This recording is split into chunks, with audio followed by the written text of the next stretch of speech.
আসসালামু আলাইকুম। আজকে শিং মাছের ঝোলটা আপনাদের সঙ্গে শেয়ার করব।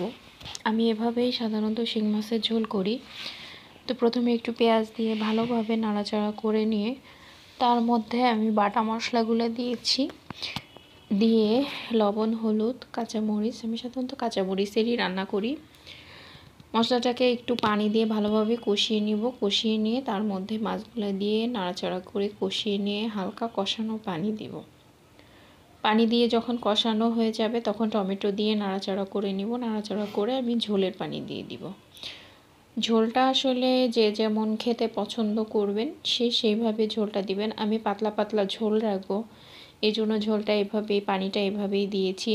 একটা তেজপাতা দিয়েছি। তো এভাবে কাঁচা মরিচের পাতলা মাছের ঝোল খেতে কে কে পছন্দ করেন, কে কে খান।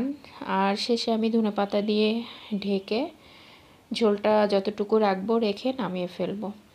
আপনারা এইভাবে মাছের ঝোল খেতে পছন্দ করেন কি না, কোন এলাকায় কিভাবে রান্না করেন আমাকে জানাবেন।